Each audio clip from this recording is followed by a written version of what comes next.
You are listening to the Savage FINcast, episode 104, Fako 2, The Revenge. Chicago. A criminal mastermind called Overlord held our city in his terrifying grip. Ordinary cops were losing the battle against Overlord's super freaks and mutants. Then, a miracle happened. When I found him, he had no memory of his past. I helped him find an identity and a life. Now we have a fighting chance. Now we have the dragon.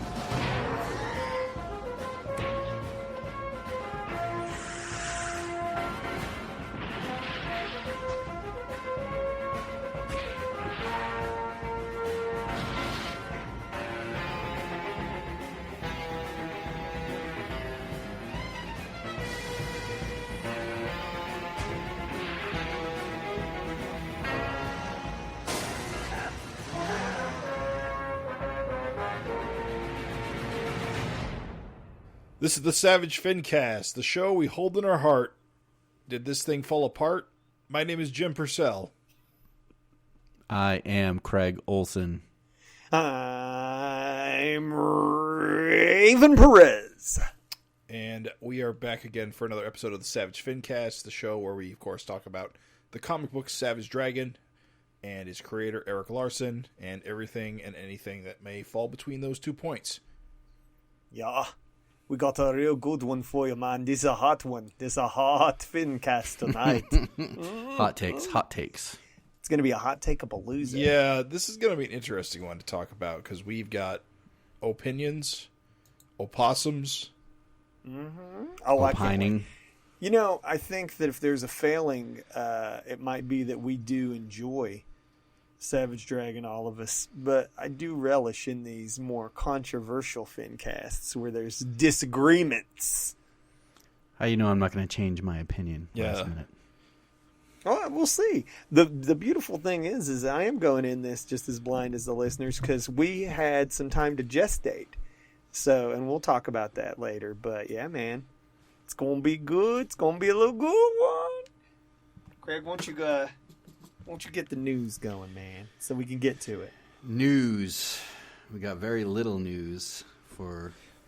I don't know if that's a good thing or not. I mean, I feel like the past few FINcasts, we really haven't had much news, but the issues have been coming out. It's Christmas and the New Year. So, Savage Dragon 259. We don't have any solicitation text to it, but we do have a cover... And it's pretty cool. It's enter North Force, and it seems like Malcolm is maybe joined up with Canada's premier superhero team, who we've seen in the pages of Savage Dragon recently. He is emblazoned. Pretty cool cover. He is emblazoned with a maple leaf. Yeah. Emblazoned. I love it. I love how he's got his jeans. He's got a Canadian T-shirt. It's cool. That's his costume, man. He can't be bothered. Yeah. He's going to get ripped He anyway. ain't wearing no spandex. Love it. It's in the genes, dude. His old man hated capes. He can't be like just running around with a cape and cowl and all that dumb shit. Well, he hasn't. I do. I mean, he likes Flash Mercury. I'm sure he'd love wearing a cape. No, what he really needs is a scarf. A scarf. A winter scarf. Yes. A Mountie uniform. I like the North Force logo on the cover. I love that grizzly guy. He looks cool. Oh yeah. Just dude. yelling, stomping away. Yo! All the characters, as we found out and we'll talk about later, kind of named after Canadian professional teams. We got Raptor and the Flame and Blue The Jay. Knights. So I guess we won't talk about it later then. Jet. No, we're it's a cool saving that cover. for later. It's a cool cover. I think it's awesome. I think it's worth poking a little fun at the Malcolm Grizzly knee tangent. Yeah, I wasn't going to say anything, but now you forced me to. Yeah, well, for me, what's funny is for me, it's not a problem. Like, I never made that visual cue, but like, I saw multiple people be like, "But I went right to that," and I'm like, "Really? Oh, okay." I'll be honest. This is a great cover, but that corner with the knees and the knight is kind of distracting because not only do you have the knee tangent, but you've also kind of got a small man thing going on with the knight. But that is because the grizzly is big. Right. Yeah. It's in proportion. It works.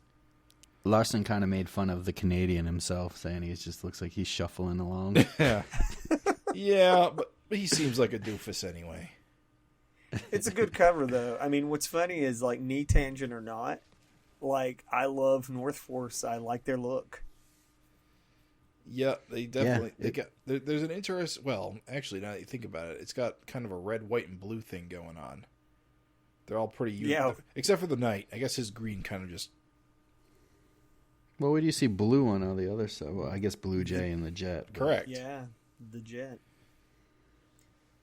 Unintentionally patriotic. It just runs, those colors. Well, it's more. Their blue is less American blue and more ice blue. Yeah, which makes sense. I always enjoy seeing Eric Larson design characters, especially ones in superhero costumes. So this is a treat.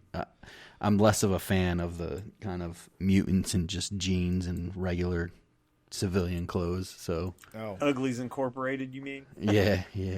A lot of the villains as of late. Even Mako kind of switched over to the kind of civilian look. A lot of those guys. I don't know. I personally found Jean Mako way superior to Tubes. No, the superior Mako, and we always said it was the Atlantean underwear. I guess. Yeah, Namor, 70s Namor. Wait, with the black suit, or the trunks? Because didn't he wear the trunks? He had the trunks too. That's right. He wore both costumes at one point, I believe. Underwear, bro. Underwear. Yep. Scaly fish underwear. Mm-hmm. Hashtag underwear scales. It's perfect. No, it's a cool cover. Not much else to say about it, but I mean, fuck yeah, North Force. And I love that they're getting cover time immediately. And Image doesn't have a lot of superhero books, bro. And so it's always cool when Savage Dragon kind of gets to flex that superhero muscle. You know what I'm saying? And I guess Eric's continuing the kind of Image Comics group style 70s trade dress still. So there's still 2 versions of each cover going on. Yep. Yeah. Do you guys have a preference on this one, or do you not give a shit? I prefer the Image Comics group version, but that's because standard, baby. Well, but that's because I started reading Dragon when that was the cover dress, and I wish it was always. I like that cover dress. I think it's neat looking, but I found that a lot of the covers recently that he's done have looked better without it. I feel like they eat up too much real estate, like the band and the little dragon circular thing. As much as I think it's cool looking, like some of these, I feel like some of these recent covers pop better just with just the plain logo. For kind of the reverse reason, like where I didn't come on board with the whole 70s trade, and I also don't really have super nostalgia for it. I'm sticking with the classic, baby. I think it gives the cover more room to breathe. I don't really have I'm not like, oh, look at the other one, it's hideous. But I'm just saying, I do feel like these are drawn more with traditional logo in mind. And then the 70s one, trade dress, just kind of is they make it work. But I like North Force's logo too. I think it's a kick-ass logo. It's simple, but it's cool. If it needed rearranged to where you could put Force underneath North, it'd look perfect. Big square North Force. Yep. All I can say is that, bro, I hope Canada and Canadians are fucking really relish this. Think how much I want to say, this is not insider scoop. I asked Eric on Facebook. I was like, yo, I'm very surprised that you went with a bear instead of a moose. You know what I mean? And he had a pretty good thought process behind going with grizzly bear instead of a moose. He said that he hates whenever American teams are just treated like normal, they're just normal, could be whatever you want. He said, and then the minute you get into a team from another place, it's a beaver or a moose, or it's got to be some national symbol. Right. If it was the desert, it'd be a fucking camel or a scorpion or something. And it's like, you know what? Maple syrup man. Yeah. I mean, it's cool. Like, I think, I was like, well, he put more thought into this shit. I'm just saying, appreciate it, Canadians. You don't get super Inuit. Yeah, it's dope. I like it. Shall we move along? Yep. So we got some letters. We got some responses to last episode's FINteresting Conversations. Of course, we are being the ones who brought you Fountainhead's Laser Eye. We asked the question, of course, what do you think the names of all these North Force characters are? Unknowingly finding out after the fact that all the names were printed in the letters page after the issue was over. Because we were working from a preview copy that did not have letters pages. So I'm sure when you heard this episode, you were very confused as to our confusion. I think Craig actually stumbled onto the actual theme of the team at some point. Genius Craig sleuthed it out. But we also did not put two and two together and got a lot of them wrong. I think it made for great listening for that reason. Because it's so funny to hear Craig be like, you know what? I bet it's sports teams. Yeah, when we got, I think you pointed out Winnipeg Jet was it sports team? Jet, Grizzly, Blue Jay. Calgary Flame, I think, came to me after. But the only ones I could not really get, I feel like, were the Raptor. I just couldn't wrap my head around it. And it seems like the most obvious one with like the slash across the shirt is they have that little slash on their basketball logo. Right. Yeah. And the colors, now I look at it so obvious. The Knight one, I'm still like kind of perplexed. I think that's like some kind of weird like minor league team. Yeah, the Knight's a bit more of a deep cut. I actually had to Google Canada sports teams, and it did turn up there as a minor league hockey team. Yeah. I bet everyone in Canada is like, obviously, the Knights. Right. Eh? You idiots. I still think the Canadian should be spelt like the French Canadian way. You know, that's actually probably should be the case if he's actually named after the Canadians, which are our hockey team. Mm-hmm. The French Canadian. Le Habitats. Guys, I have to tell this story. I'm sorry. I used to do like sales work where I had to call like all over the fucking, countries to like talk to different people. And I had to talk to a guy in Canada like on a regular basis. And his name was Jacques.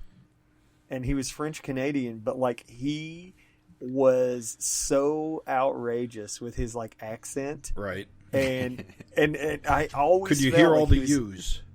Dude, I felt like he was fucking putting me on because I would call him and be like, No. "Hey, Jacques, it's Raven," and he'd be like, "Hello, my friend. How are you today?"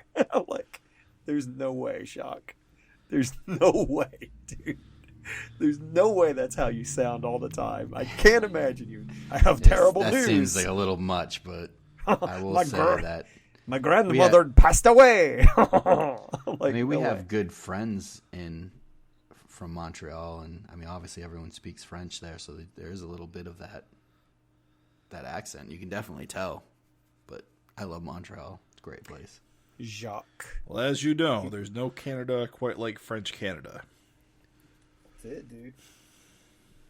French Canadian. All right, so we got one letter coming in. It says, "Dear Savage FINcast boys, wow, what an issue 255 was. Surprises around every turn that made it feel like a classic era Savage Dragon. I don't know if it's possible to achieve multiple orgasms from reading a comic, but this one came close." Whoa. Whoa. TMI. Hey. I won't tell you how many I have doing episodes. Thanks. During last episode's FINteresting Conversations, you asked listeners to try and guess the names of North Force. I loved hearing all your attempts to solve this mystery, but I think Craig was on the right track with Blue Jay and got me wondering if maybe Eric named them all after Canadian pro sports teams. I know it sounds nutty, but hear me out. The guy in the flag costume we know is the Canadian. He could be named after the Montreal Canadiens. The Flaming Woman could be named after the Calgary Flames. The Flaming Lady would be named after the Flying Lady would be named after the Toronto Blue Jays. The other blue character could be named after the Winnipeg Jets. The bear guy might be named after the Vancouver Grizzlies. The night guy could be named after the London Knights. And the red woman could be named after the Toronto Raptors. I know you guys kicked around the name Bloodwolf, but we all know Bloodwolf is already a very popular Rob Liefeld character. Yeah. Now, it's the Bloodwolf with a U, not Bloodwolf with an O, which is a much cooler name. Can't trademark that, though. It's a long shot, and maybe I'm wrong. You weren't. Spoiler. I probably am. You weren't. But I hope Eric tells us the name soon. He did in the same issue. He's making fun of us. I know he is. I hope Eric tells us their names soon so we can all stop speculating. The wait is killing me. Also, you fine lads were discussing the back cover and trying to decide who did what, but I think that Eric inks over Frank's pencils. Frank recently said online that Eric rendered what should have been Ethrian's bare shoulders as some kind of shoulder pads, and they were initially colored as such. Looks like Nico split the difference when he made his pass. That's all for me this time. Love your ever faithful listener, Mark Welser. That was confirmed. Yeah, we saw it was that whole series. Frank said was Eric's inks over his pencils. Was that in the YouTube comments? It was on Facebook. Yep. He said that he drew it, and Frank drew it, and Eric inked it. Well, thanks to your guilt trip, Raven, we got at least one letter. Do we get any more? I try. It's cool that I named all the regular listeners that I know we have, and only one replied, and he mocked the shit out of us. So that's cool. Good to know. We did actually have one, though. A decent fellow. A good, honest, kind, non-mocking fellow who delivered. And he says, "Yo, dudes, Merry Christmas. Started listening to the latest episode and figured I'd chime in on your FINteresting Conversation request to name North Force. Here goes. Burnt toast / skullfire for the flaming skull woman." Burnt toast. I like burnt toast. Bird blue or Canadian dove for the blue jay looking female. That's funny. We got females on that. We got females. We got feelings on that. I think I'm leaning towards Canadian dove. He said Canadian dove for the blue jay looking right. Yep. female. Giant bear could be Grizz or Care Bear. Lame, I know, just like the old cartoon show. But is it really lame when you think about like Bedrock? No, because Care Bears are awesome. Well, actually, no. Care Bears suck. Care Bear Cousins are where it's at. Care Bear Cousins are dope. What is Care Bear Cousins? It's like the lion and shit. Oh. They're the not bear cares. Yeah. Anything that's not a bear but looks like a Care Bear is a cousin. Yeah. The Iron Man looking dude is a Rivet. P.S. That is a ripoff of my nickname. Thief. Rivet Britches. Yep. Guardian clone is Justin Trudeau. I wouldn't put it past Eric to make that be the case. I mean, I was going to say, never mind. Justin freaking Trudeau. libtard. Night Guy is Canadian Knight or Knight of Canada. I think I like Knight of Canada. Sounds like a bank. Don't you guys like that? Kind of sounds like a bank. Knight of Canada. All right, so you like Canadian Knight? That sounds like a sex movie. Why do we only get two choices? Yeah. Well, we're choosing from his answers is all. All right. I like Night Guy then. Night Guy. Okay, cool. Who knew that there was a third one? You damn hacked the system. All right. White hair, red face lady is Loba or Scary Mary. What's Loba? Is that like some Loba is just a female way of saying Lobo, which is the Spanish word for wolf. Gotcha. I like Scary Mary. Say that in the mirror 3 times. Nope. Ain't gonna do it. Those are my names. I'm sticking to them. Great job on the show. And man, what a great issue 255 is. Love the pacing of the last few issues. Absolutely blown away by Dark getting blown away on that 2-page spread. Wow. Keep up the good work. P.S. How about the bear versus buffalo stew? It's gotta happen. You down for that?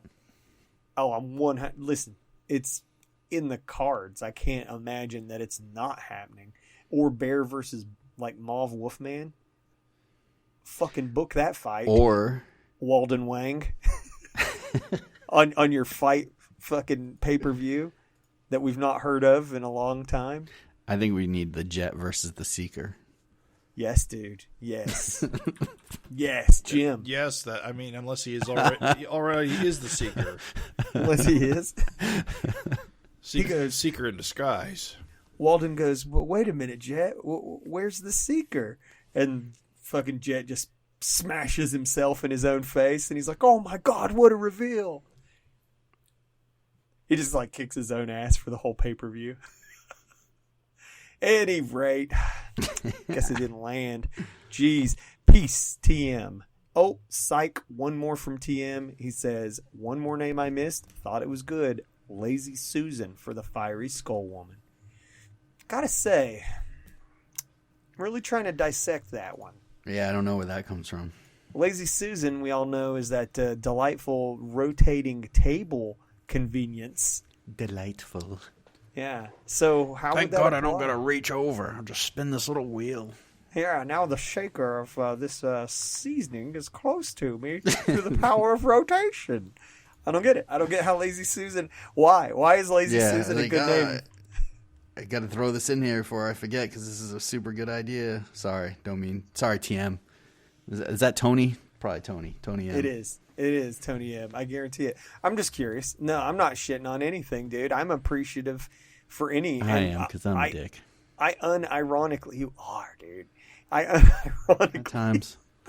I unironically love Care Bear. I do think that is a cool name, and I hope somebody playfully calls him that at some point. Because it is awesome, and he's a giant goddamn bear. I don't know. I think that if he was a Care Bear, I feel like a giant maple leaf would shoot out of his chest. Don't you, Jim? That would make the most sense, yes. Yeah. His alter ego should just be a bear in Daisy Dukes. Oh, I see.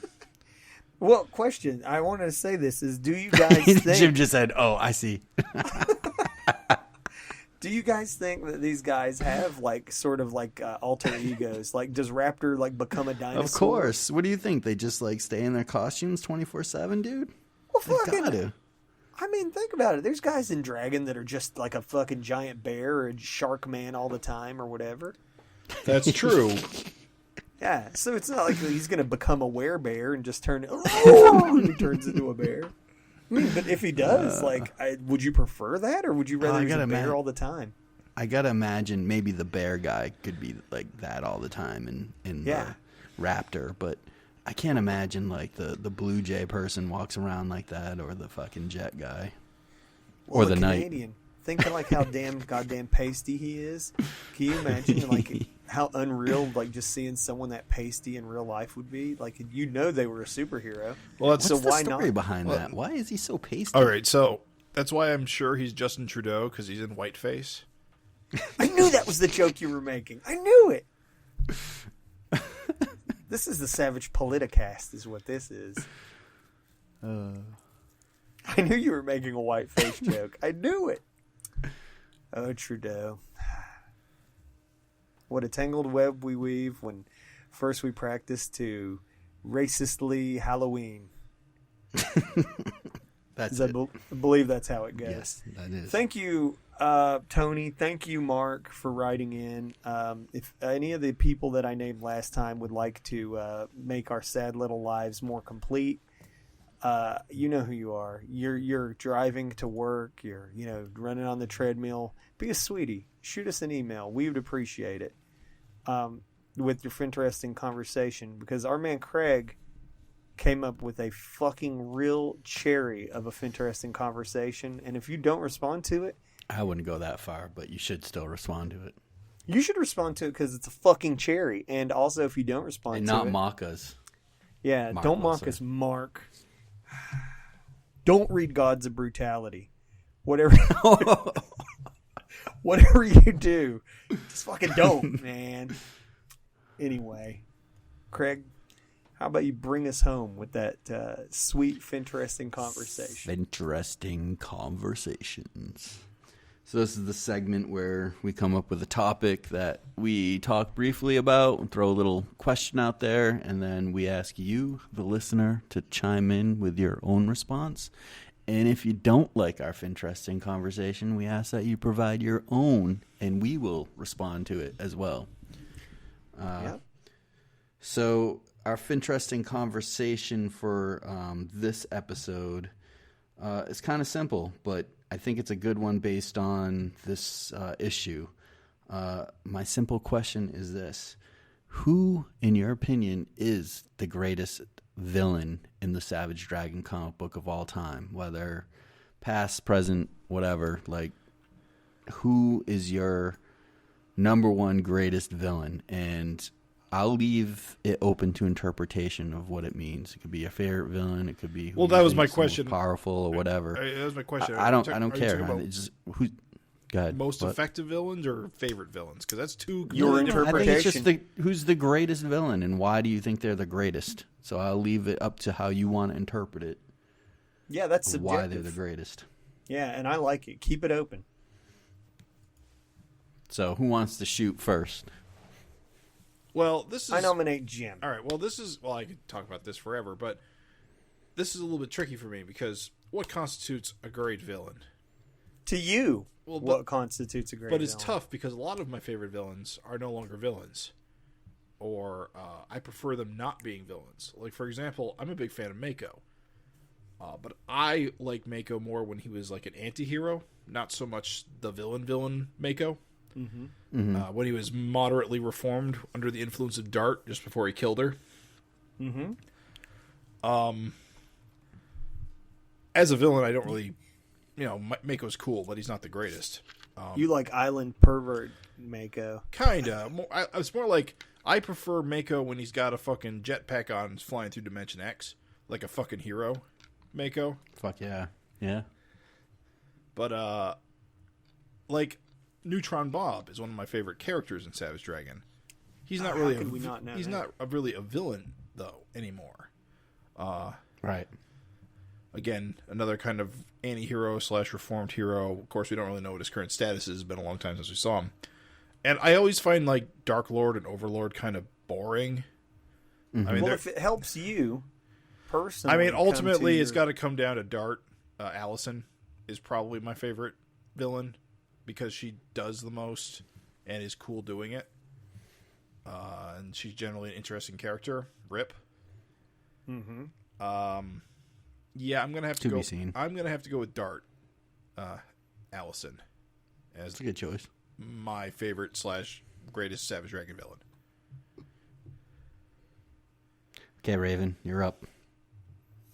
I think I have even said this before, but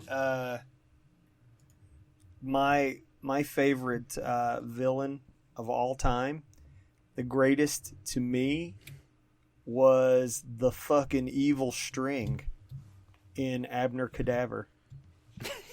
And I'm not joking. Well, isn't Abner Cadaver the string? So wouldn't it just be Abner Cadaver?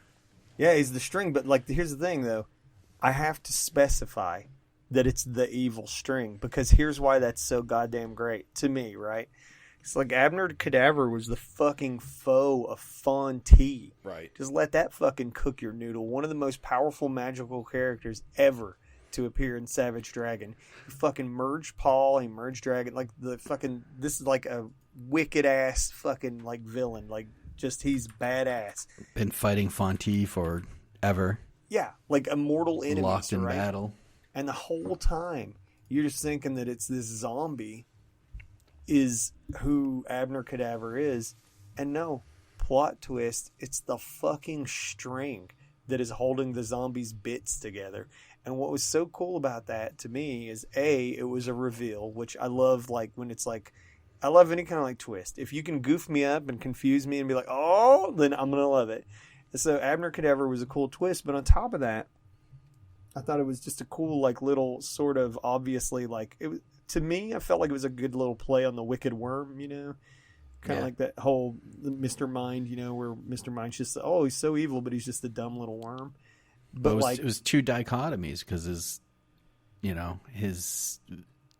nemesis was Fonte, who was covered in the worms, right? Which we didn't really see coming either. Right? Yeah. That was what was so beautiful. And so to me, you will never have a cooler villain in Savage Dragon than that because he was that kind of clever combination.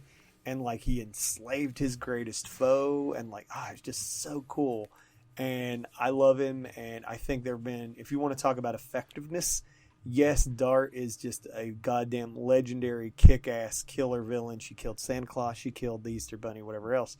But at the end of the day, I think she's just a maniac, and I feel like the fucking string that is Abner Cadaver is just like wild as fuck, even as a concept. Like you can't like find that dude in another book. You know what I'm saying? Whereas I feel like Dart could be like, you could find a pretty good parallel for Dart in some other book, but I feel like Abner Cadaver is just like a goddamn over the top crazy Eric Larson idea. So for me, that's the one. You know what's insane? Abner Cadaver hasn't appeared in Savage Dragon in 198 issues. And that's part of his legacy too, dude. There was never like a Savage World version of him. We never really saw. We have not seen him. And what's weird is because we've seen Fonte. Oh, with Mighty Man, right? The new. No, remember we in a backup. No. We saw Fonte when we saw the backup about what happened during Dragon's Possession in the Savage World. Yeah. And he basically wound up killing Horde and freeing Fonte, but we never see that final conflict between Fonte and Cadaver. I mean Abner Cadaver in the Savage World. So Abner Cadaver could still be out there. He could still become a threat someday. He's locked in battle with Fonte forever. That does kind of seem to be what the implication is, because Fonte got freed earlier. Abner Cadaver never became a threat. Right. But it would be nice to see him again. What's cool to me is that's part of what adds to his mystique. Like, if he never came back again, if he never got watered down or whatever else, cool. Because that, to me, makes him like just a one-of-a-kind kind of a thing in Savage Dragon experience, Right. Number 1, baby. A string. Oh wait, I guess he did appear in Superman Savage Dragon Chicago, which came out in like 2002. But I think wasn't he still around at that point? No? Yes. Well, no, because his last appearance was in 58, which was in 1999, and so he made that one. Yeah, but I think that comic was set in the past, drawn for a while. Oh no, I think that it came out much later than it was supposed to. Oh, okay, that would explain it then. Yeah, I'm not sure where it's set chronologically. Yeah. Craig, lay it on us. I gotta go with what Jim first went with almost. Mako. To me, I mean, and this is the reason why I brought this question up, because we'll be talking about Mako later during this issue review. Mm-hmm. But to me, he's the greatest because he's so complex a villain. He's not so black and white. There's so many shades of Mako, and he starts off as just like the goon with like the crazy shoulder pads. And as the series progresses, he does a lot of crazy shit. I mean, he made Super Patriot who Super Patriot is. True. He was on the Vicious Circle. He was in Freak Force under like the Covenant and fought with them on a team. Think about the appearances. He was in Freak Force, Ninja Turtles, the Max. I mean, he's a pretty heavy hitter of all of like Larson's characters, and like who you think the big guys are. It's like Super Patriot, Savage Dragon, Freak Force, and Mako's up there just based on his appearances. He was in like a team book by Liefeld, I feel like, or one of those guys did a team book, and I can't remember the name of it. And Mako, I feel like, is one of the guys. Oh, the Big Bruisers. Yeah. So I mean, he's like a pretty big dude, and he's been through so much, starting with a Vicious Circle and being one of their goons. He's actually got a small stint as like just in human form, remember, towards like 74 and 75. He was the king of Atlantis. He was a good guy for a while, like Jim said, flying around a jetpack in the void. So many crazy things happened to him with Dart. He was reformed, and then that shit happened with Dart. Wasn't there like his mom was sick in that one thing where he's fighting like Malcolm and Angel? Yeah, Malcolm and Angel basically killed her. Yeah, they did. Yeah. Or more, I don't know. More accurately, Mako killed her while fighting them, but really it was their fault. And just for the fact that he beat Savage Dragon multiple times. Yeah. He didn't lose. And he lives on through, like, shark. We're passing on his shark powers. You'll see in this issue, stuff like that. So, to me, that's what makes Mako basically the greatest villain in Savage Dragon. Hard to argue with you on that, dude. Like, if you're talking about, like, impact and legacy. Yeah, and like I said, it's all up to you, however one. you want to interpret it, but that's my interpretation. Wow. What if Mako's fucking torn in half parts got sewn together by Abracadabra string? I mean, I've only been saying that for 4 or 5 or 6 years, so... I'm still hoping that he's got offspring in Atlantis. I mean, he does have offspring, because he got... Well, no, I guess Billy technically isn't his offspring, is he? Well, correct me, Sharkman in Atlantis.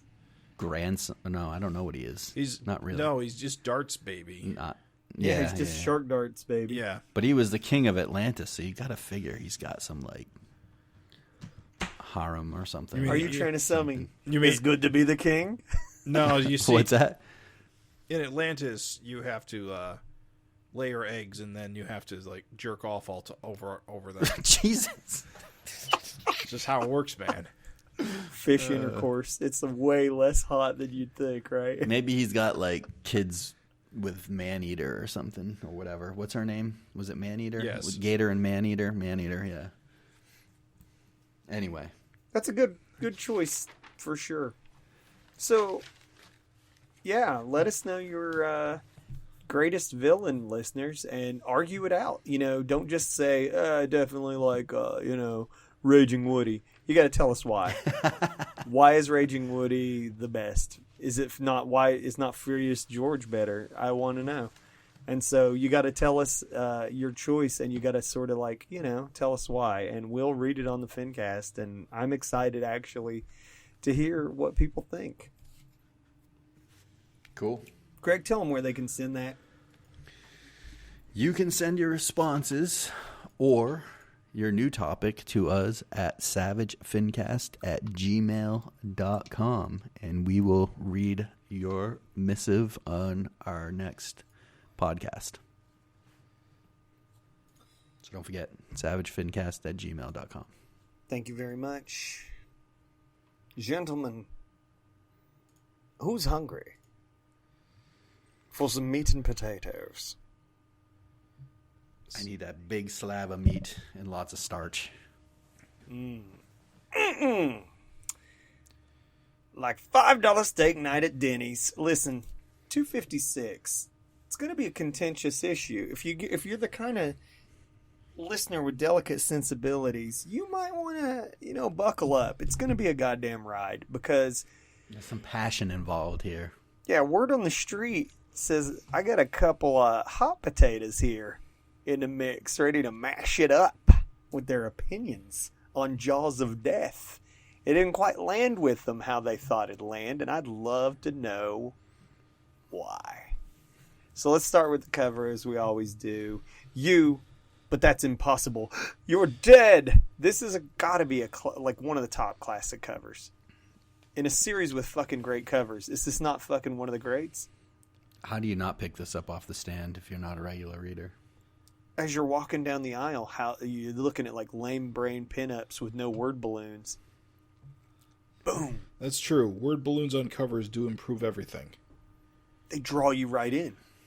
And like, it's that old DC comic magic where it's like, sorry, Jimmy, but if I don't eat 100 hamburgers in 3 minutes, I'm dead. It's like you have to know what's up, right? Yeah. So this is a fucking great cover, regardless of how you felt about the issue. And then you flip it. I'm loving all the little subtitles on all these covers. I don't know. Is that what you call them? What do you call them? Little. Just the title, There's right? another word for it. I don't know. But the Jaws of Death and just the lettering. Oh, so good. Yeah. Lurkers beneath Lake Fear. Right? Yeah. The empty grave, it sucks you in, dude. I like Maxine's Christmas sweater. Yeah. It's a lot of, I got to tell you, here's a twist. This is a surprise. I didn't expect there to still be so much Christmas here for us. But, right. I thought we were done last issue, and we didn't get the whole Christmas sweaters.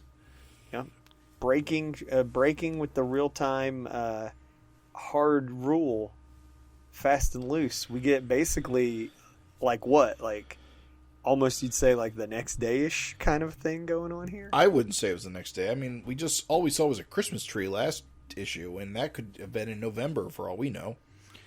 Yeah, but it only usually takes him a couple of days to grow back. Yeah, that's true. I guess he does have little hands, so I guess it is only a few days. Bro, Malcolm reading the comic with the little hands. Is that not hilarious? I like it. You know, I've got to stay truthful here.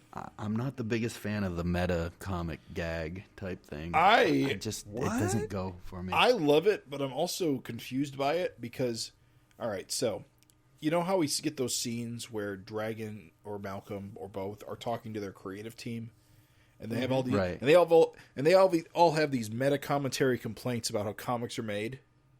Yeah, but every time we actually see a comic being read, it's implied that the contents are nearly identical to what we just previously read. Right. No, because they change it all up. They talk about little things that they change up and make up to kind of like fill things out and stuff. Yeah, but they're also like putting full frontal Maxine sexual stuff in the comic. Only because the readers liked it. I guess. They got a lot of good letters on that one. I don't have a problem with it. What, do you guys not like the meta comic jokes? I think they're hilarious. Well, first of all, it was just me. Don't drag Jimmy. Okay. You have a problem? Talk to me. Oh, okay. Hey, okay. Craig, what's your problem, pal? I thought you. I don't know. I'm just not the biggest fan. I don't enjoy it as much. I also find it weird. It looks like it's drawn by Eric Larson, which definitely shouldn't be the case. Because reality looks like Eric Larson. Yeah, exactly. Well, there's that, but also I don't think Eric exists. Maybe he does. Maybe he's stuck drawing Spider-Man forever. Well, maybe in this reality, Larrick Earson is the artist, and he's just like Eric Larson. Although, funny enough, he has Eric Larson's signature on this book. On top of that, the Image Comics Group cover is the trade they went with, so Image Comics exists. Canon. Yeah. Didn't they work for another comic company? Did they name it Stan Levi's company? I don't know. Oh, you're right. Yeah, Stan Levi forming the Image Comics Group. One of the founders. I don't think about I don't think you're supposed to think about it that much. Don't worry about it. It's all turned to shit. I told you. It's all turned to shit. No, it's not. Oh my god. Well, I can't read this book anymore. I think it's funny. I love the meta jokes, dude. I think they're fucking hilarious. Especially it gets really funny meta later in the issue. But yeah, I like the attention to detail on Maxine's Christmas sweater, and sort of the little hand Malcolm is just fucking hilarious. Yeah. Ceiling fan. Usually it can kind of. Oh, the little nickname there. Yeah, I can usually make some sort of sense out of them. What do you think ceiling fan's getting at? I think it's just a word. Okay. Well, how do you guys... I got to ask you this. So, like, the thing is, this is a hot issue. Just for takes and thinks. Like, just things. Sort of like climax is set up, then, like, popped. What do you think about the memory loss fake out? Instantly taken away. Here's the thing. I did not expect it to be an issue.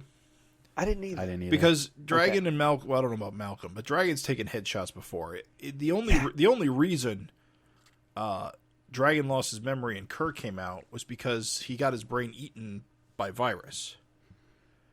And that would mean total brain destruction. So just getting your eye shot out the back of your head isn't enough, in my opinion, to be a threat.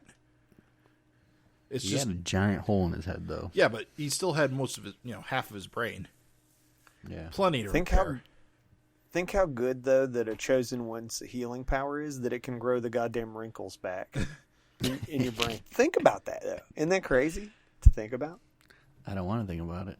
You can grow your brain wrinkles back. Yeah. So unless you're brain wrinkles. I mean, okay. So this is a bit of a throwback. Do you remember when Kurt took over the world and killed everybody? And he, Yes. and he ate Malcolm's brains. Mm-hmm. Yeah. That's why he ate Malcolm's brains. So that he couldn't grow back. So you're saying that Dart just didn't get enough brain? Correct. Yeah, it makes sense to me, dude. I got no problems there. Craig, do you have problems? I'm sorry, no. Okay.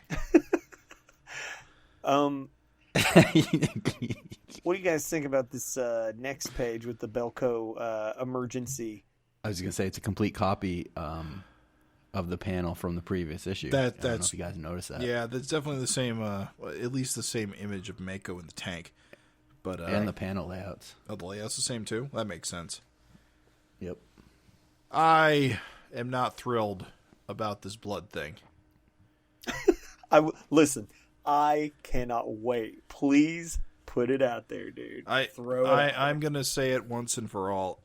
I have a lot of problems with the concept of just injecting superhuman blood into yourself and gaining powers. From a conceptual, it's at a base level, it makes sense. Okay. Mm-hmm. But if you take it to a logical conclusion, it doesn't make any sense. And here's why. Sorry, Eric, I'm going to go on a little rant here. You do you, but I got to get this out there.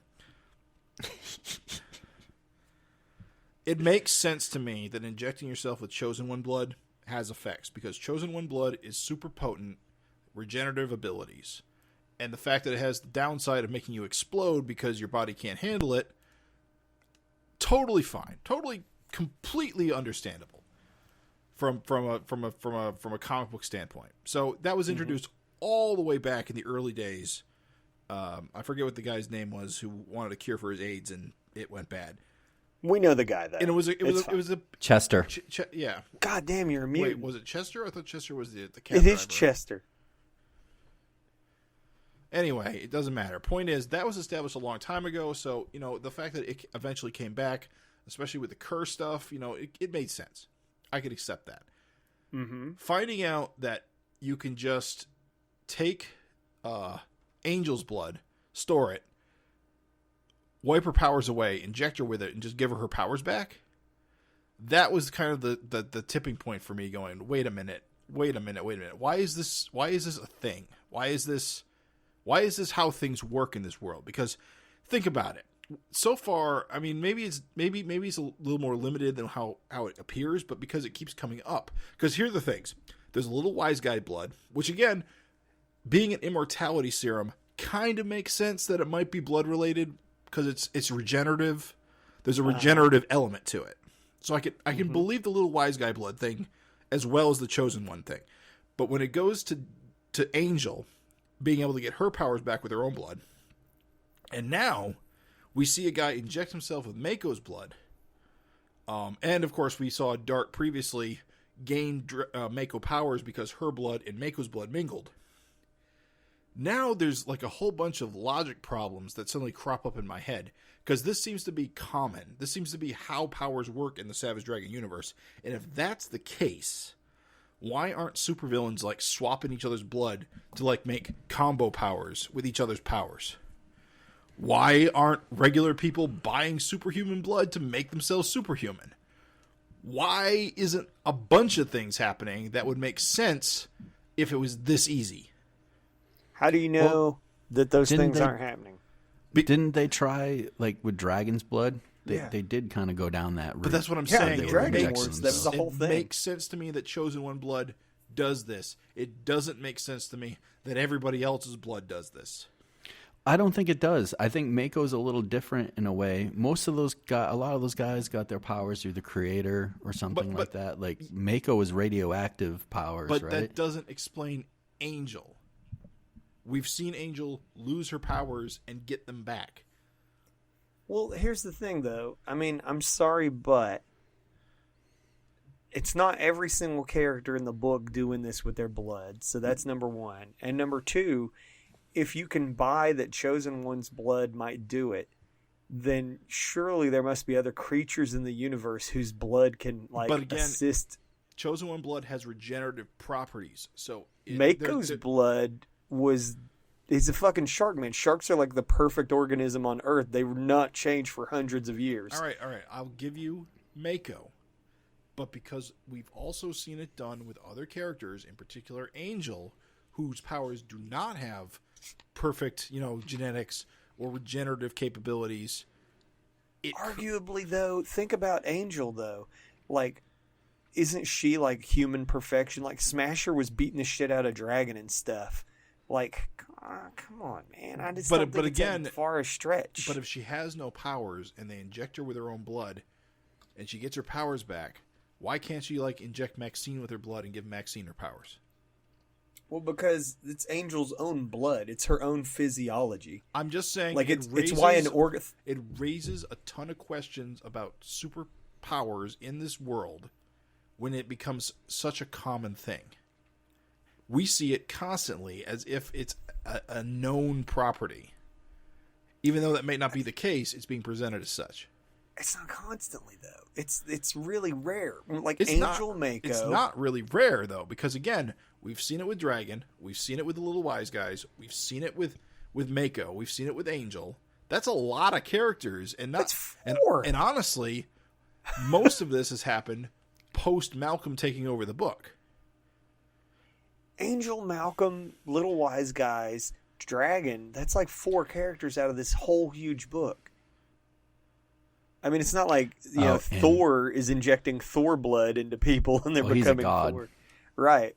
I'm just saying, it's not like it doesn't just work on everybody. It's not like dung blood does makes you a dung And you know what? man. I never had a problem with Johnny Redbeard and the creators giving people powers. Right. Because I always thought that was kind of fun because not only do you get powers, you also get a costume. So it's actually, you're not even really just getting powers. You're actually being turned into somebody else. Right. That's why She-Dragon is so radically different looking than Amy Belcher. Sure. Because she's basically, although I think she came with a Sensation costume initially. But anyway. Yeah. It was just, I always found that just kind of funny. Question. I'm not ribbing you, but question. Why out of all of the fantastic elements in Savage Dragon, in a book with gods and evil string and shark men, why is this one element so hard to grok? Partly because it comes across as a cheat for our heroes to get out of deadly danger. You felt the same way with Freak Force. Freak Out. Well, that's what I'm talking about. Freak Out is part of the problem about all of this. It's hard to contain it once you open that. Then it's like, well, it's why don't just they just that do it all easy. the time? And it shouldn't be that easy. I think... hey, can I just interject one quick second before I get lambasted by the readers? Mm-hmm. Chester Drawers was the taxi cab driver. I thought Chester was... Phil Dirt was the cop that exploded. Ha! You're so terrible at this names thing. And you believed in me, Raven. I felt just so trying bad. to make you I feel felt like good. I betrayed you. I knew you were wrong. I just didn't want to tell you. You did, but you did tell me. You just bit your lip. I heard it a little bit. I heard the disappointment. He did. You did cut him off. Yeah, You're like, yeah. You said wasn't he the taxi driver? He was like, fucking idiot. I gotta say that I struggle to find it quite the cheat that you do. As far as it raising questions, I do think that it opens doors that Eric doesn't really go into all the time. But I think the problem with Savage Dragon has always been that there's only so much page space, and Eric doesn't go down every door that he could. There's so much that he could do with so many things. Like, we have a character like Super Patriot who has augmented limbs. Why aren't there more augmented limbs? Why isn't Savage Dragon's world there's an entire team out there called there used to be an entire team out there called Cyberforce. Right, I'm just saying cyborgs are pretty common actually. Neighbor Craig got I'm just saying why isn't the future goddamn cyberpunk where everyone has just tech everything, robot eyes, deep state, Neighbor Craig just went and got a Layfield arm. Remember when Neighbor Craig just went and got a Layfield arm for no reason? Maybe he's employed at Cyber Data.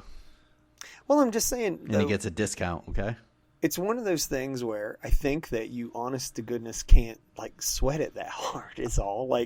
If the book was full of guys just swapping each other's blood and shit. To me, that'd be more damn ridiculous than... See, I would like that because that would be taking a concept established to a logical conclusion.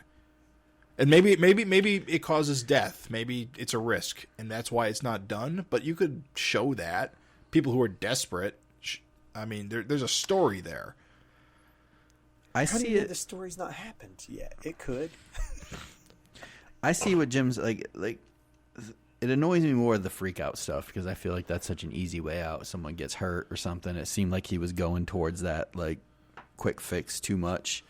The Mako blood, to me, I feel like Mako's kind of a unique character in the way he gets his powers that way. I know, Jim, you're saying that it happens a lot. I don't feel like it happens that much. I do feel like, I wouldn't mind if we stopped seeing the whole blood thing done, but it's not bothering me to the point that freak out bothered me. Well, it bothered me because Eric seemed to be making a point to take freak out off the table. And then immediately, immediately we get one last vial. And then immediately, Angel goes to Belko to get one last vial. It's just, I don't know, it's just a little bit too, I want to say, convenient. And that's why I'm really hoping that the scientist guy is like a supervillain and is going to fuck Angel up.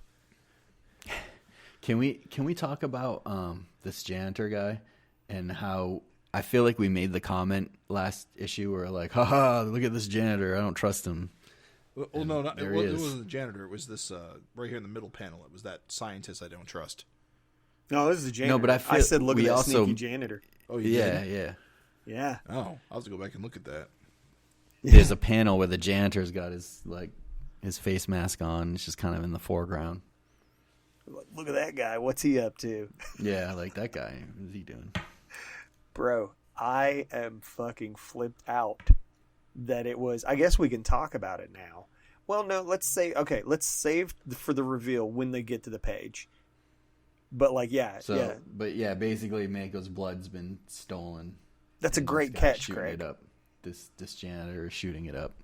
He parked his little mop by the men's room door and in a stall shooting up. That is a fucking fantastic catch, though, dude.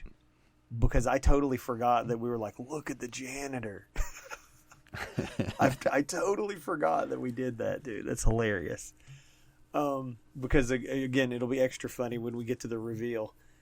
Because we're going to talk a lot about the speculation and then the reveal of what actually it was. So here's more meta stuff, and I think that this fucking is hilarious. I think that it's funny as shit to have, Maxine of all the characters talk about Savage Dragon as porn now. I think that is funny as shit. And Malcolm, I love the angle of that first panel, by the way. Oh yeah, dude. Like that, just like the top down. The perspective. Yeah. I think it's hilarious to have Malcolm like reading the issue and being like, "Oh, I guess there's going to be a gang war." It's so good, dude. I think it's kind of funny and meta for him to be like, "Not an upskirt," God, it's so funny. So to me, I thought this page was just fucking hilarious, dude. And I'll take all the little-limbed Malcolm that you'll give me. It's just hilarious, dude. The little hands. You don't really catch it, but one of his legs is actually tiny and short, too. Well, you see it in the bed because either he's got his knee up or he's got a tiny little leg. I thought his knee was up, but if you look in the last panel, he's asking for a crutch, and he's got his little tiny leg there. Yeah, because it got blown off. So here we go. Flip the page. There's the big boy. Questions for you guys. So as you're reading at this point, and so I know, Jim, you were like, oh no, blood. But weren't you just the least bit happy to see this visual back? Not really. No? I'll be honest. I mean, Mako's cool, but this pretender is not cool. Dude, we're going to go into, when we get to reveal the thing, I'm going to say why I think this guy is fucking cool. But I'm kind of glad to see the visual back. I think it's a unique... It's kind of cool how he looks like old school Mako. Because he's got the boots and the pants like Mako. And it's just basically the guy's custodial costume. But it really just kind of brings you back to the original Mako. Yeah. So what were you feeling, Craig, when you flipped that page and saw him shark out? Ah, it's cool. I always love a good splash, and I love the Mako character. Mm-hmm. I don't know where this is going at this point when I'm reading it, and I'm like, fuck, that's cool. Look at him bursting out of the goddamn stall, like the stall doors coming down and stuff. Yeah, the little hinge flying. Mm-hmm. And So just the cloth just bursting off him. It's pretty cool. love it. Action lines. I love that. Love it. Malcolm comes home. The kids. Talk about, look, just real quick, just the cartooning and stuff, just how he's shading in like the tile floors and stuff. It's just good stuff. Oh yeah, dude. Listen, fucking regardless of how you feel about Mako or Blood or whatever, kick-ass art. Super awesome. I love Paul's reaction to seeing Malcolm. Yeah. Or Malcolm's reaction to seeing Paul. Yeah. Wait, you had Paul watch the kids? It's funny. Yeah. Major, you're not my real dad energy. Yeah. You're not my real dad. So, answer me this. Did I miss something, or is it not been spelled out yet? Does Paul not have regenerative powers and not know about it? I thought he was a chosen one, too. No, his whole situation... we didn't know. Yeah, his whole situation is different. Yeah. He was beamed into the body of, what's his name, right? William Johnson. William Johnson. So he was separated by Fonte from William Johnson's body. But it doesn't mean that he's a Krillin. No, he's something else. Are you sure? With that I weird thought he was a little Krillin that was beamed into. Well, you're also assuming that Krillians in his dimension are the same, and chosen ones are the same, which they are not. Yeah, clearly, they're not. Yeah, or simply Paul has never been injured to the point where he is needed to be Right, injured. that's what I'm wondering, if he's just never been injured to realize that he can regenerate. I mean, it's like that. But I find that hard to believe. That is possible because Paul kind of seems to come from a more four-color universe. Yeah. I mean, yeah, but even if you cut yourself, I mean, we've all cut ourselves. If he healed within like seconds, like, well, that's the thing, I is feel like Paul he would is know. like, it never healed in seconds though. When Paul sees Malcolm, he shits bricks. So like, Right. Paul has no idea that a regeneration thing is even a thing, because for him it's not a thing. Well, that's what I'm asking. Is it a thing and he just doesn't know? Because he's never gotten into like a major battle where he's lost a limb. I think it's not a thing because he was never had that much trouble. so Yeah, it'll be interesting to see. So did Paul debrief with the comic guys, because apparently his Dimension X adventures were written into the comic last issue. All right. Well, hey man, meta jokes don't have to come on now. You gonna get that picky? Meta jokes. Well, he knows about the comic too, because remember, was it in 251 when they're sitting in the picnic table and talking about it? So You can also assume that shit, the you're editors right. of Savage. Maxine makes the joke that like, good thing Paul was around, otherwise there wouldn't have been much action to fill the issue. Yeah. And so you Right. got to think that, like, if there was no if Malcolm was on ice, like the editors would probably be like, "Yo, bro, like Paul, like we what's can't up? come up with any ideas. We need something. Right. Give us something, Paul." So you got to come on. You got to fill in the Unless blanks, something happens in real life, we can't make anything up. man. Right. I guess it is more of a bio anyway. So Yeah, it's fine. it's like, come on, Malcolm, we're expecting something. Can you go punch somebody? I'm okay with it. I love how Eric does make it a point to show Christmas every year Yeah, dude. and has the Christmas sweaters and stuff. does not miss a Christmas. I thought I know. It's something funny about that, I think. I thought all we were gonna get this year was Barry's Christmas tree.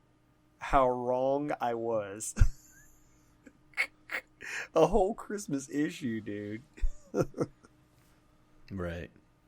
Season's beatings from Mako. So I don't know. And it's not Barry. Barry's Battle Dragon. Whatever, Billy. If you knew I meant Billy, then if Billy you is know- Barry's if you know son. Dude, I don't want to be called out by the listeners. I'm No, you're terrified these days. They don't write. So Angel's tougher than I thought, taking a punch from Mako. I mean, that's a from a Mako. Shark Man, because first he might not know his powers. I mean, maybe that's what it is, but that was definitely seems more like a dart pathing punch. Well, remember that she's Battle Girl though. But she's stronger than Dragon. Yeah, but we've established that she is vulnerable to sharp objects, so she doesn't have any invulnerability at all. Well, it's not like he's sharp objecting her. She's on the cover of a Savage Dragon comic getting punched in the head by Mako, and with her glasses breaking. I won't get into my confusion over her vulnerabilities to sharp objects today. But there's no sharp. She's getting punched. It doesn't. I'm sorry. Like I said, I don't want to get into this conversation again. A fist is blunt force. It's not a cut. It doesn't make any sense. If I stab you with even a small knife, it's different than if I punch you. When superhuman powers are involved, I disagree. They're both superhuman. You should be able to flex your freaking muscle and snap that blade in half. Nope. That's just that'd be like two normal people punching each other at that point. And we've established that Angel or Smasher are stronger than Dragon. So her taking that punch, why is that a shock? You're hurting your own blood theories. You're hurting your own blood theories. Why is this a shock? A punch is like a cut. I can't believe it. I'm just saying, if you could take the force of that blow, a metal blade would be nothing. The metal itself would fail before it could penetrate you, is what I'm saying. I don't know about that, dude. You know what I'm going to ask is, how are they planning on getting fucking Mako's blood back at that point? Well, that's the weird thing here, is that he says, we don't want to shoot you with freak-out darts, Bannon, but we want Mako's blood back. So what, he took all of Mako's blood? I just thought he took a little tiny vial of Mako's blood. They got Mako in a tank. And I guess if they shoot him with freak-out, they lose the Mako blood, like, shark component. But I guess that's all. Don't they have the body of Mako? Yeah, don't they have more blood? Why do they need his blood? Yeah, I'll let you concede. Yeah, we'll find out. But that's one thing that hit me as a little odd. I will totally cop to that, because at that point, once Mako's blood has transmogrified him, don't you think that wait, has what? What? Transmogrify? You've never heard transmogrify? No. Somebody needs to catch up on his Calvin and Hobbes. Fake fan. We just caught a fake fan. Damn it. Caught a fake fan live on the air. Done. I'm out. Ladies and gentlemen. Transmogrifying is what happens to the transmogrifier. You can transmogrify my balls. R.I.P. Craig's street cred. 2021. R.I.P. That's it, man. As my payback, I'm going to have a list of 20 professional artists that Jim's going to have to pronounce their names. Keep that in mind next time there's a quiz, because that is an awesome victory. I like this escape scene, guys. I mean, I don't think we're focusing enough on the awesome action at hand, too. Like, again, I just love this dude just pumps himself up with Mako blood and is like, get bent, losers, and just escapes into the water. So they know his name. They know who he is. Yeah, he's Milhouse Bannon. We get that full name in a minute, but at this point... But how do these guys know at this point? Basically, this fucking shark guy just jumps out and they know it's him. They said it... Tell by his pants. He wears 3330s. Well, he's the only janitor.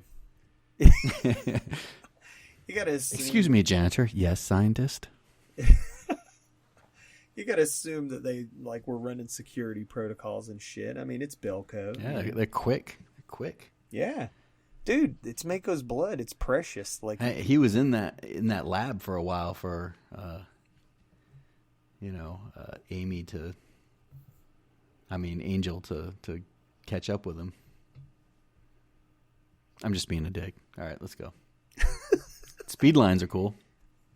Brappa Lorch is fucking hilarious. I never get tired of it. And the way the sperm is shooting out. Dude, I totally thought Eric was putting this behind him for a bit. We hadn't seen it in a while, and I'm like, all right, he's through this phase. Nope.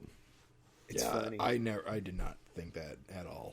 No, we were seeing way too many crotch shots for that to be the case. And also, please never dial it down. Never dial it back. Do your thing. Do your thing, pimpin'. I don't read Savage She's holding Dragon. a little action figure, Malcolm. Yeah, I get what you're saying. Yeah. No, it's fine. That is not. No. It is fine. I'm just Malcolm's being an lucky asshole. he didn't paste your head into the ceiling. Thump. I like how when Malcolm orgasms, he's like fucking back arched. Butt flex. Back arched. And like, Well, that's why he's holding on, because his butt flexes would put him through the roof. Oh, the butt flex. And also, too, Maxine, like, just sitting in his hand, like him catching her.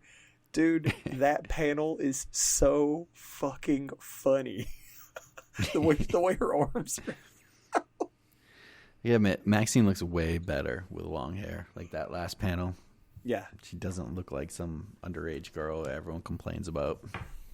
I really hope that people shut the fuck up about that, dude. God damn. If you look at Maxine and think she looks like a child, you're a fucking weirdo. I think it's between that and the schoolgirl outfit, and he's kind of getting away from that. Tyrone about to catch him, man. Guys, I can't believe these two don't have a lock on their door. Kids are going to grow up traumatized. Because why? Because mommy keeps getting thrown into the wall? Yeah. Just launched with massive puddles of jizz. Massive loads. So gross. That room's got to be so gross. The smell. Just go in and, Mom, Dad, what's that fucking smell? I just like how he comes and says, what was that noise? What was that loud noise? Their carpet looks like a Krispy Kreme donut that's sat out too long. Oh, just glazed. It's like the cracks, you know? Hot, fresh.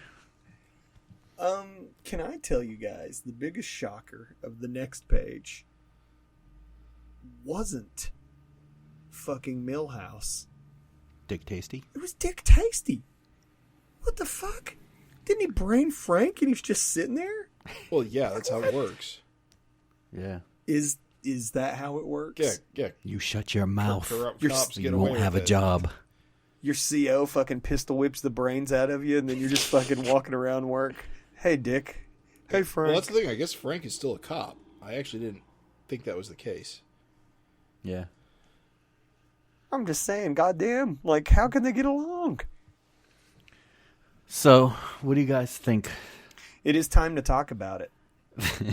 It's come to this. Wait. It's Talk come about to what? this. The Executioner. Oh, him. I think Benedict Milhouse. See, that's a fun callback. Eric doesn't often do stuff like this, where a bit background character comes back as a threat. Right. Especially if he would... I think being a background character is almost too generous. I am going to go ahead because I know where you guys are going. No, you know what? I'm going to let... We know. I'm predictable. We know I'm happy with it, but I'll go into why later. But you know what? Let's hear some voices of dissent on the Executioner. What are you talking about? As in, how I don't think Jim's got any dissent. I think he likes it. Oh, so you're cool? Yeah, fine. Why? What's the... Are we on the same team? All right. I don't understand. Let me voice my dissent. What is your take on this? Oh, I love For it. me, can I interject then? Time to humiliate yourself, Olsen, with your bad opinions. With your bad opinions, go. Fucking the Executioner. Oh, that guy. The guy I've only seen from the neck down in one splash page. Oh, that guy. That's exciting. Oh, so Craig... Thankfully, the flashback, you show his face in it because I would have only known him as the Punisher t-shirt guy from one panel in issue 200. Oh, so Craig, you are salty about this. Craig's salty Yeah, about the yeah. Executioner. Wow, I might, Yes. I like it because I like how it's a callback, but I'm primarily indifferent about it. And I am positive, so we're getting all I would like a three. callback, but man, make it some guy that we've seen for a dozen issues. There's plenty of guys that have always been around, that have just always been in the background and never had any dialogue or Should have anything. been Uglies You're Unlimited giving number me 3.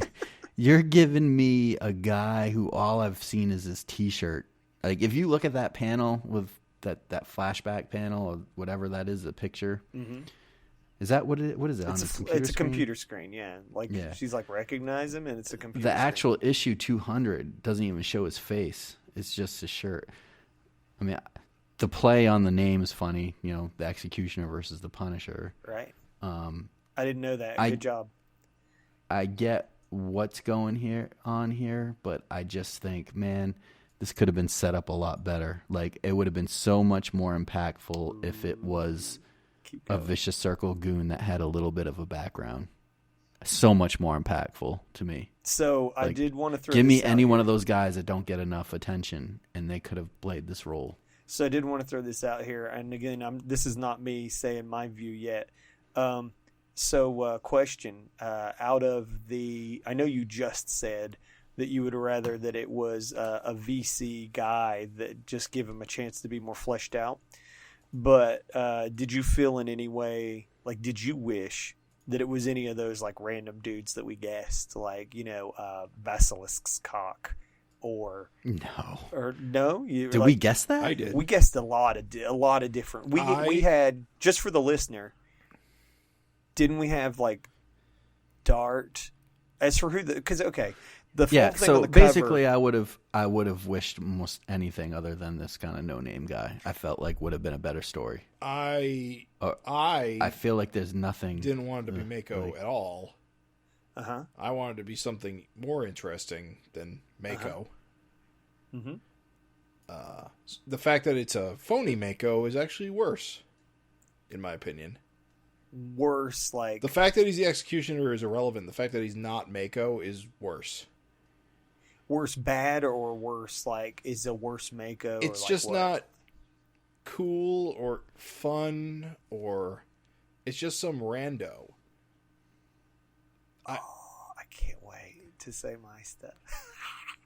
Keep going. I guess like you brought this up earlier, but like a fun idea would have been like Abner Cadaver's back, but he's got Mako's body stitched together. Or literally Dart, Shart, or even Billy. I don't know. But I thought Basilisk's dick just made the most sense because the cover has kind of a round circular shape. I did legitimately think that it was going to be Basilisk's and cock. he is, dead. So you guys out of your mind, out of your goddamn mind. And Basilisk's dick has history, right? Sure, out of your goddamn mind. Can I just say, I think they are building up something with making. They keep stating he's a serial killer, or not. I don't know if they keep stating it, but they state he's a serial killer. Well, there's that. Yes. So I mean, and then is this kind of like Venom versus Carnage type thing? There's that, like, is this going to be Mako on steroids? So here's the thing. Okay, allow me. There's no build up. Well, allow me to throw it in. Okay, I mean, so there was no build up last. Throw it in. Dark Throw it got in. Shot. So here's the thing. All what? right. Wait, what's that, Jim? I said Sorry, there was no build up last issue when Dart got shot. But I think that kind of worked because it was like a shock surprise, like you were expecting a build up. This, I just feel like, I don't know. So give me some scenes of this guy being a vicious murderer to be like, oh shit, he's Mako now. Like, oh my god, this guy's fucking brutal. So here's the thing. Allow me, if I may, to shed or make my case. Fine, but I can't shut up. No, it's fine. Allow me to make a case for why this is actually awesome. So check it out. We did all kinds of speculating last time. For listeners who maybe didn't hear the last episode, we thought that it was maybe Dart. Okay, because the big mystery was Malcolm looking into the reader's face saying, "Oh, but you're dead." So we were like, all right, well, Mako is dead. Dart was dead at that point. It was Basilisk's cock. I legitimately thought could be. I never. Dude, I thought it could be the surprise, though, right? I think your more normal choices would have been Dart or Mako, and I thought that your twist choice would have been Basilisk's cock, right? You're going to thought Eric's going to go for the twist choice, right? And I literally thought it was going to be it. And I thought it was going to be a one-off. And then I thought the rest of the issue was going to have nothing to do with the cover, right?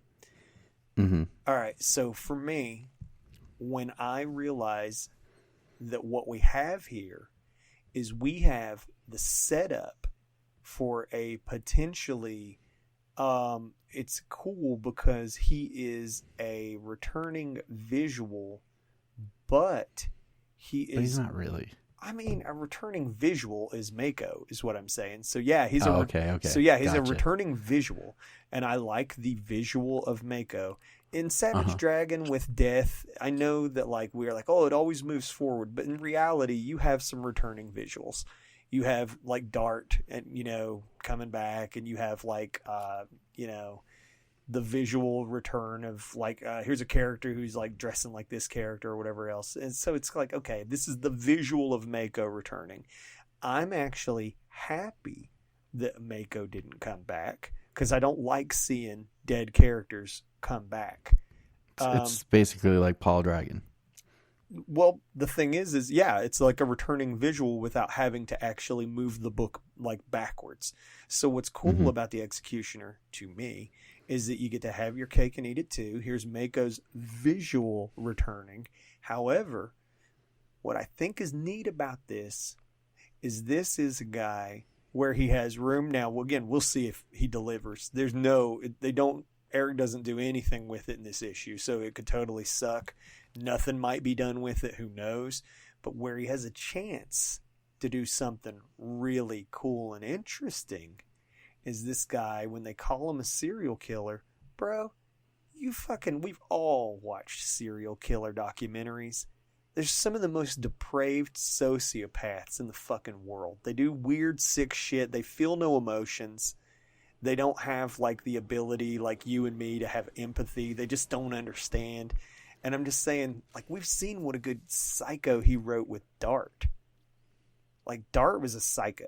She didn't feel emotions. She was just fucking nuts, right? I think this is a cool chance if he leans into the serial killer element. Like, what if this fucking guy is, like, leaving like, trophies or clues? Because he's a blank slate at this point, I get where you guys are maybe saying, yeah, that wasn't a character that was a reveal that was built to. But to me, we could have a really strong as fuck new character being introduced. Yeah. Potentially. And I could be wrong. Like, this could all fizzle out and nothing fucking happen. But for me, when I found out that I was wrong about all our speculation, that it wasn't fucking Mako, it wasn't Dart, it wasn't Basilisk's cock, I admit that, like, the callback to 200, and it was like, wow, I mean, it's not even really, it could have just been a character that wasn't in the book at all, right? But technically, this means that this new Mako actually has a history with Angel and Malcolm. So, without having to do the slow build of having this new Mako just have a history with them, you get a Malcolm Angel / style character like in their era. This plants the Executioner Mako in Malcolm and Angel's era, and he's got a reason to have a fucking like go at them because he's kind of like in their league too. Who knows what kind of sick shit he's going to get up to. Plus, one last thing, can I just say this? Picture, if you will, Mako in a Punisher t-shirt. You telling me that's not a sweet visual? I for me, I just where I think he kind of missed the boat was, again, I feel like the Eric of 20 years ago maybe would have set it up with a couple of pages here and there of this vicious circle goon just like murdering people like gruesomely, and you'd be like, fuck, this guy's crazy, and him being like, wait till I get my hands on Malcolm or Angel or whatever, and then you see him get dusted with the freak out, and then you don't hear about him for a while. And then how much more would this reveal be when it's like, oh shit, it was that guy? That guy's a fucking psychopath, rather than just a panel of them being like, oh yeah, he's a mass murderer or whatever. Like, I feel like that would have been more impactful, more buy-in, more shock value. But I can see it working. I just, again, I miss the long setups. Fair enough. I can't say anything against like that. I mean, I don't know if it would have been more or less impactful. For me personally, I kind of like that it came out of nowhere, but also didn't really come out of nowhere. But I get what you're saying. To me, it's more impactful when you're like, oh, fuck, that guy, you know, rather than like, wait, who's this guy? I got to go open up my 200 and see where he is. And I open it up and it's like, oh, his shirt appeared on a panel. That's interesting. You know, and then make him change to Mako, but have him have a little bit of a different look, kind of like what Carnage was to Venom. You know, give him red eyes or a scar over his eye or something different, you know, make him a fucking hammerhead or something. I don't know. But anyway, I understand what you're saying, though, the callback, the visual. I feel like we just got that with Paul. What I was really hoping for was Mako from Paul's dimension. Right. I thought that would have been cool. I mean, that does play in. Yeah, I love that fake out is used in this issue. Yeah. It almost feels like that. Exactly. It almost does feel like that fake out was like the entire reason this story happens. Yeah, so that you could have... Well, plus, too, like I said, the cool thing about this is that, you know, Paul had a very, very legitimate reason to be like, oh, shit, dude, Mako's here. And so it kind of like... At the same time, knowing that there's so many multiverses or universes, what makes him think that that's his friend? Well, because he made it to this universe. Yeah. He's like, well, shit, if I made it, like, Mako, like, must have made it too. Huh. Right. Plus, it plays into his character. He's desperate for connections. And he's striking out everywhere he goes. So he hears a familiar name and lights up. He said he's had the most luck with the person who doesn't even wasn't even in his old universe. Yeah, literally lucky. Well, both Malcolm and Alex. Well, no, Yeah, Malcolm doesn't seem to stand the guy. Well, I don't know about that. He's letting him watch his kids. He's not letting him watch his kids. He's shocked that he is watching his kids. Yeah. He finds it kind of creepy. This kind of goes into this next page. Oh, hey, Paul, be nice, curtain rod. Yeah, I don't think Malcolm. I personally don't think Malcolm likes Paul very much. Or that's a great dynamic, dude. If they just loved each other right off the bat, that to me would have been a bigger fail than to have them have this strained relationship. It's good writing, though. It makes sense. Yeah, you know, if your dead father who doesn't quite look like your father came back to life, right. Like, how would you react? All of a sudden, is like hanging out with you all the time. Dude, Alex is the far more weirder thing where she's just like any green dick. I don't care. Like, whatever. Yeah, close enough. Close enough. Let's go. You want this beeve almost dragon? Cool. A smaller fin's actually less annoying. It's not hitting her in the face all the time. Not hitting her stomach. Sicko Craig. This is a cute page. I like the, Maddie trying to find, like, the package that's hers. Yeah. And Amy's got the little kind of Hobbs stuffy. Yeah. Oh, yeah, the stuffed tiger. So good, dude. I love the little, like, wrapping paper details and stuff. Just fun. Although it is, it is a little weird Jack is calling Paul Grandpa. Well, that's, kids, dude. I used to go to a laundromat as a kid, and, like, there was a fucking guy that changed the, like, soda in the soda machine all the time. And I called him Dad. I called him Uncle. What? Dad. Yeah, and I was like, Uncle. And they were like, my mom was like, nah, they just, they like anybody. I remember my mom being like, the guy's like, what the Uncle? What the fuck? It's just saying kids are weird. Kids say the darndest things. Great body language and cartooning, though. Like, on all of this. Like, this whole page.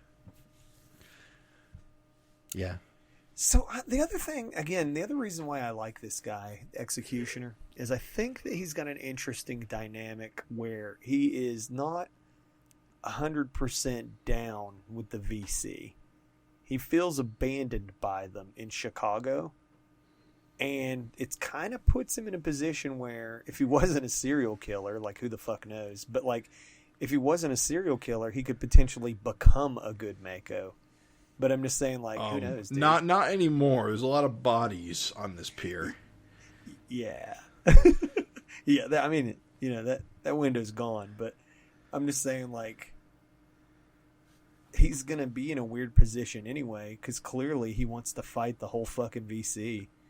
Yeah, this appears to be his entire premise, is he got Mako's power so he can go beat up the VC.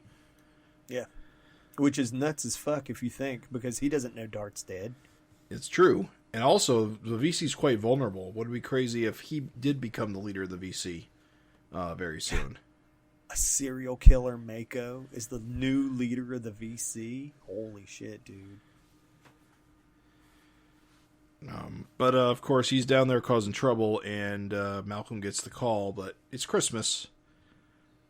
And as we all said, Paul's desperate to make any connection, and so because things are so unclear, he decides that it's possible that Mako is returned from his dimension and is a good guy, so he's going to go down there and talk to him. And this is a great idea that everyone's on board for. Can I just tell you that the minute I read this, I was like, oh, shit. Yeah, we all knew Paul was going to have a rough time of it. Before we leave this page, I think that there's always, like, Eric's really great for, like, little characterization in, like, all kinds of moments. You can talk about Tyrone. Tyrone is good. I do love Tyrone reading, which makes sense. It's cool his parents Right. are leaning in it. But check out my man Jack on that skateboard. He's going to break his neck. Oh, please let that carry on into his adulthood. I'm just saying Say that'd be so cool. cowabunga. No, it's characterization though, really. I mean, Tyrone now keeps getting portrayed as like the reader, kind of nerdish guy. Smarter. And Jack will be more adventurous. Action Jackson, baby. Can you imagine him just shredding on a fucking like... Oh, dude, it's so good. Any rate, I just love that little detail.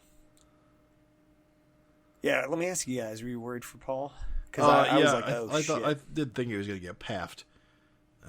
Yeah, I didn't think he was going to die, but I kind of assumed he was going to get his ass kicked. I thought he might get killed. I can't imagine. He hadn't done enough with him yet. That would be why it'd be shocking. It'd be like, oh, god damn, dude. Right. Yeah, I thought he was going to get fucking greased. I was like, oh no, dude, Paul, don't do it. That's a great Mako in the snow. Like, just the pants more shredded than ever. Yeah, the cars on fire in the background. It's great. The cop cars or whatever. Really just sells him as a badass, dude, because he's just fucking rampaging. I mean, he's just, like, going nuts. Yeah. Paul is such a doofus. It's okay. Oh, it's me, Dragon. I'm here too. Everything's going to be okay. Fuck you! Look, I know how disorienting this can be. It's so disorienting that you'll just destroy cars and fucking kill people. He's desperate, bro. He's just so desperate. Oh, Paul. Desperate Paul. Fuck you, Ram. Can I say that I have legitimately seen Eric champion cashews as stuffing on Twitter and stuff? No, he does. He loves it. He loves it. Sounds dude. divine. I love cashews. He's definitely like repeated this over the years. Yeah, that is a thing that I actually know for sure. It's like, this man loves cashew stuffing. Yeah. I feel like it almost was mentioned before, but maybe it's just been on social media. Social media, 100%, dude.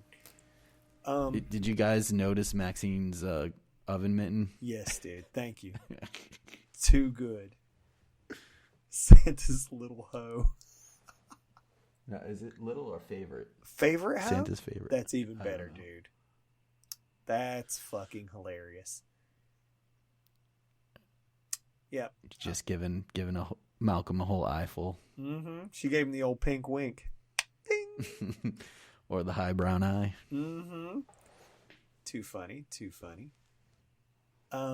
Yeah, then they're doing the Zoom call Christmas with Frank and Angel, and what's their kid's name, Craig? Who knows all the names?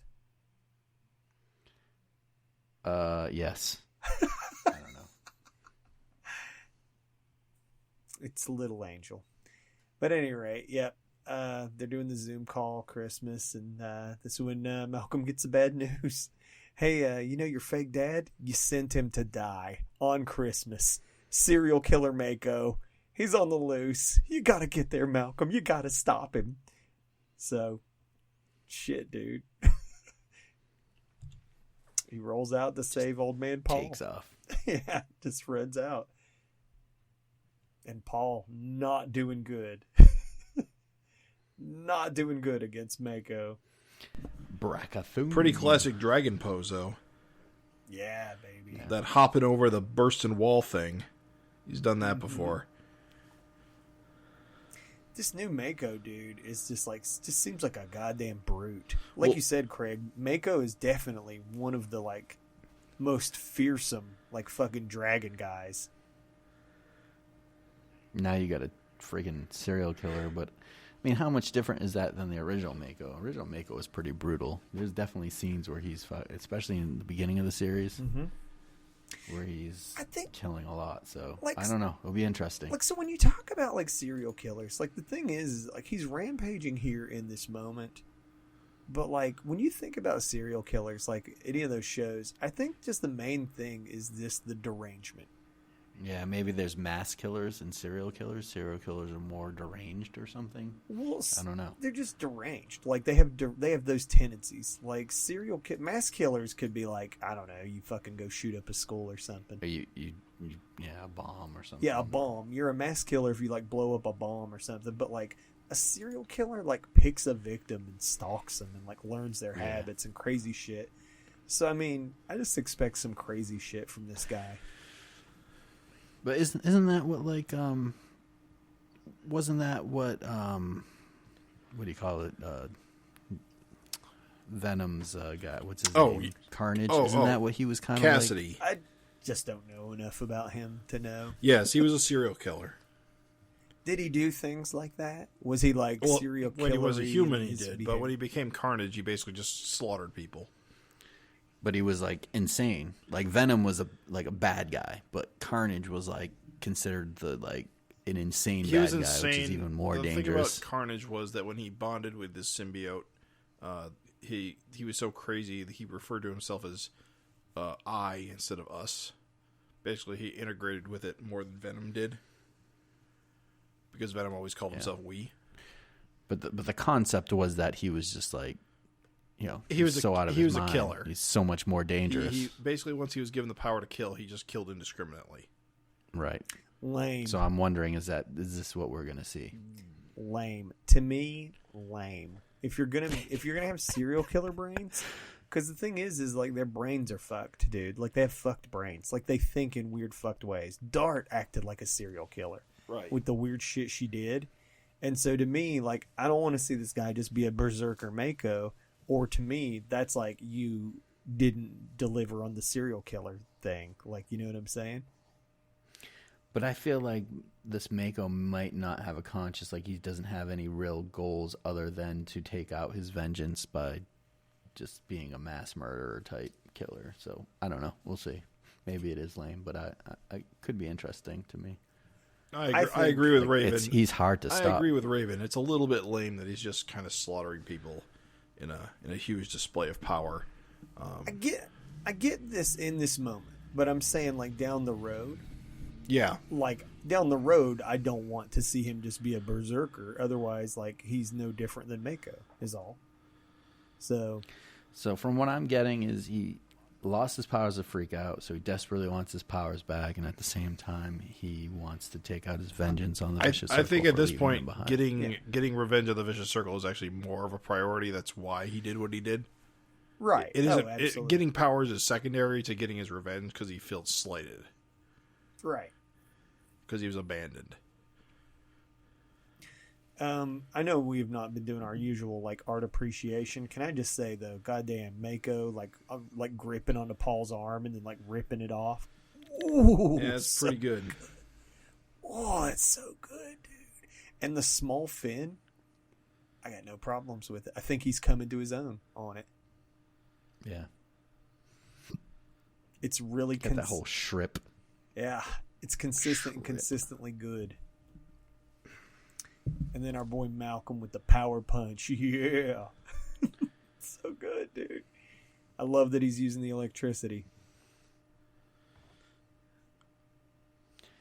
I love when Mako gets punched and like the teeth go flying. It's okay, they grow back. It's a great visual. Yeah. They do, but I mean it's a cool visual with Mako that whenever that happens that it always gets little chunks of shark teeth all over the place. I like acrobatic, Malcolm's sort of like acrobatic, kind of like, like he gets charged and just flips him over. It's so good, dude. And then, did anyone else kind of find like Mako like chewing on Malcolm's arm just a little funny? Yeah. That's so good. I love it. Scrunch. Oh, it's good, dude. I love it. That panel with him getting blasted with the electricity. Yes. Looks cool as shit. Yes. Can we talk for just a moment about like Mako's goddamn power levels, dude? Like off the charts. Like he just beat the shit out of Angel, swims to fucking Canada, beats the shit out of fucking Paul, beats the shit out of fucking Malcolm. Gets fucking like we later learn was a maximum voltage blast, and just gets up. Like, god damn, dude. Talk about like we were talking about Rogue Warrior. And like what a serious threat he is. Can I just say That's what I'm saying. I think Fako here is Fako. Yep. Well, there's the name. Shart and Fako. Yep. I think Fako here is Rogue Warrior level powerful, dude. He's strong as a motherfucker. I'm sorry, I can't not be excited when there's powerful enemies. Malcolm's just been greasing guys fucking his whole career, and all of a sudden you've got like legitimate threats like have appeared, Like Right. we've established right here that he can pour the entirety of his electricity into fucking Mako, and he's just gonna get back up. Fake Right. it. So, yeah, I'm hyped, dude. I'm sorry. I know that like you wanted it to have more build up, but to me this was just a hell of a first like appearance for this guy. Just the brawling dude. He just like brutal. He clowned all the three leads of this book basically. Like if he had like beat the fuck out of Captain Tootsie, it'd been perfect. just slapping everybody around, dude. So Paul is bitten by Mako, though. Right. What does that mean for him? Nothing. That's the interesting thing. Like, that's the thing. Is so, like, I want you guys to get into it. Like, didn't you say... Jim's so sure. He goes, nothing. Nothing. Well, didn't you guys have a little, like, you were talking about how, like, you had issues with the whole, like, who sometimes people become shark people, right. Sometimes they don't? Yeah. My thing on that, is that what it is? It's Dart stabbed Mako when she got bit, which meant there was blood mingling between them. Okay. Whereas Mako biting Dragon here, or Paul here... So it's not the saliva, it's the blood That's my mixing. assumption. Of course, Yeah, but my question is, why did Dart get the ability to transform back and forth and kind of be able to keep her own appearance, whereas this guy just turned into Mako? Well, you don't know that. Maybe he just hasn't turned back yet. Yeah, but Yeah. Dart still retained, like, her appearance as a shark person. And maybe he got more of the blood I mean, I guess that Yeah. could than be. she did. Yeah. See? My thing, the only thing I was going to contribute to it, and I was just excited to throw it out there, is that I thought that kind of like if you're fudgy wudgy on like, because we talked about many FINcasts ago, we talked about how getting mauled by a shark at ground zero would turn you into a shark man to begin with. I mean, that's just science. Right? Well, to me, it's like werewolf attacks. Like the thing is if a werewolf attacks Science. you, like you might just fucking die or you might become a werewolf. Like it's kind of random. So I think that like something you could potentially see weird and cool too is if there were like more random shark people. Like what if Paul fucking becomes like a shark man? Wouldn't that be weird? I am actually thrilled that he got his arm ripped off. And I hope that sticks. Why? Because I think Dragon's historic problem is that Dragon is too charismatic and steals the spotlight from Malcolm. So Paul is not charismatic. So if you make him grizzled old man with one you arm. rip his arm off and you make him less capable, it means he can't pick up the Malcolm's slack. So what's funny is he's already less capable, clearly. Yeah. 5 years from now, he's just going to be a torso.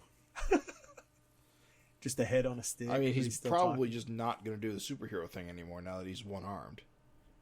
Well, you don't think he's going to, like, maybe get healing powers from shark blood? I fucking hope not. I really Maybe he does and doesn't know. I seriously fucking hope not.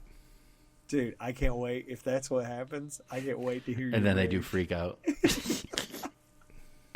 But maybe that's what I was getting at earlier. Maybe he does have regenerative powers, and this has never happened to him before. I mean, that's possible, but I really hope it's not the case, because that'd be really, really, really predictable. See, this is the interesting thing with Paul. Just give him a cable arm. I mean, dude, we just literally talked about, like, neighbor Craig just getting a fucking Rob Liefeld arm. I mean, honest to God, like, there's so many.